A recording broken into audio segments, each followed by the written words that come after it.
Hello friends, welcome to Veeru's kitchen time. இன்றைக்கி நம்ம பார்க்க போகிற ரெசிபி டேஸ்டியான சிக்கன் பிரியாணி. வாங்க வீடியோக்குள்ளே போகலாம். அதுக்கு நான் 1/2 கிலோ சிக்கன் எடுத்திருக்கேன். அதை இப்போ நான் மேரினேட் பண்ணிக்க போகிறேன். கொஞ்சம் உப்பு,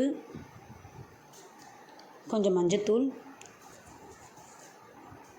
3 டேபிள் ஸ்பூன் தயிர்,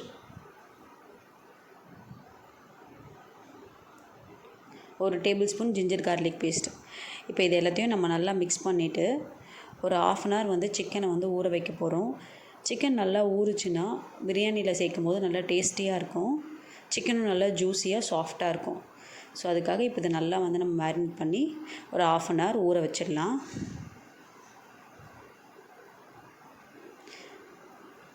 இப்போ ஒரு பாத்திரத்தில் 3 டேபிள் ஸ்பூன் எண்ணெய் ஊற்றிருக்கேன். எண்ணெய் சூடானதும் 10 கிராம்பு,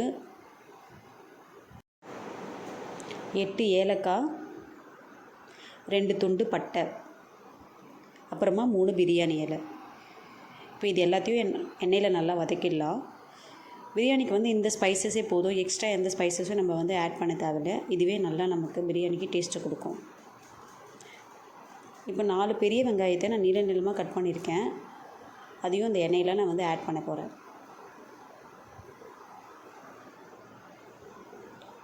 வெங்காயத்தை நல்லா எண்ணெயில் வதக்கிடலாம்.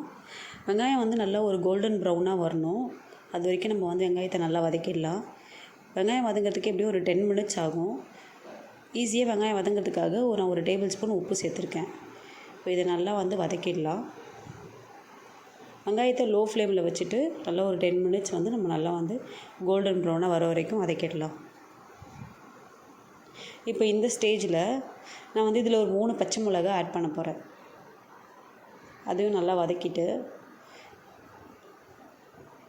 இது கூடவே ஒரு கைப்பிடி அளவுக்கு கொத்தமல்லி நான் ஆட் பண்ணியிருக்கேன். கொத்தமல்லியும் நல்லா வதங்குற அளவுக்கு நம்ம நல்லா வதக்கிடலாம். இப்போ 3 tablespoon ginger garlic paste நான் ஆட் பண்ணியிருக்கேன். ஜிஞ்சர் கார்லிக் பேஸ்ட்டோட ரா ஸ்மெல் போகிற வரைக்கும் எண்ணெயில் நல்லா வதக்கிடலாம்.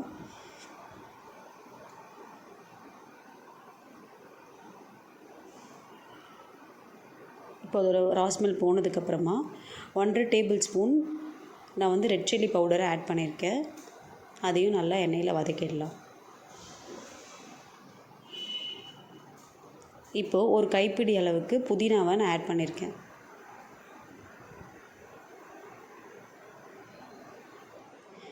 இது எல்லாத்தையும் நல்லா எண்ணெயில் வதக்கிட்டு இது கூட ஒரு கப் அளவுக்கு தயிர் நான் ஆட் பண்ணியிருக்கேன். இப்போ இந்த எல்லா மசாலையும் நல்லா நம்ம எண்ணெயில் வதக்கிடலாம். அப்புறமா இது கூட நீளமாக கட் பண்ணி வச்சுருக்க 3 தக்காளியை நான் இதில் ஆட் பண்ணியிருக்கேன். அதையும் எண்ணெயில் நல்லா வதக்கிடலாம். இப்போ இதை நல்லா மிக்ஸ் பண்ணிவிட்டு ஒரு 2 மினிட்ஸ் அளவுக்கு இந்த மசாலா நல்லா குக் ஆகட்டும். இப்போ இந்த மசாலா பார்த்திங்கன்னா நல்லா வெந்து வந்திருக்கு. இப்போ கொஞ்சம் மஞ்சத்தூள் நான் ஆட் பண்ணிவிட்டு அதையும் நல்லா மிக்ஸ் பண்ணிக்கிறேன். இது கூடவே நம்ம மேரினேட் பண்ணி வச்சுருந்த அந்த சிக்கனை இதில் ஆட் பண்ணி நல்லா மிக்ஸ் பண்ணிக்கலாம். சிக்கன் ஒரு 2 மினிட்ஸ் நல்லா வேகட்டும். இப்போ இதை நல்லா கிளறி விட்டுடலாம். நான் 1/2 கிலோ பாஸ்மதி ரைஸை நல்லா கழுவி ஒரு 20 மினிட்ஸ் ஊற வச்சுருக்கேன். எனக்கு அது ஒரு 3 டம்ளர் வந்திருக்கு. 1 டம்ளர் அரிசிக்கு 1 டம்ளர் தண்ணின்ற கணக்கில் நான் 3 டம்ளர் அரிசிக்கு 4 டம்ளர் தண்ணி இதில் ஆட் பண்ணிக்கிறேன்.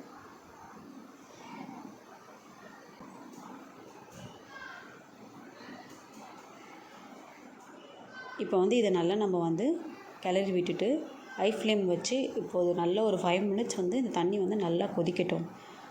இப்போ நல்லா கொதித்து வரும்போது நம்ம ஊற வச்சுருந்த அந்த அரிசியை இதில் இப்போ நான் ஆட் பண்ணிக்க போகிறேன்.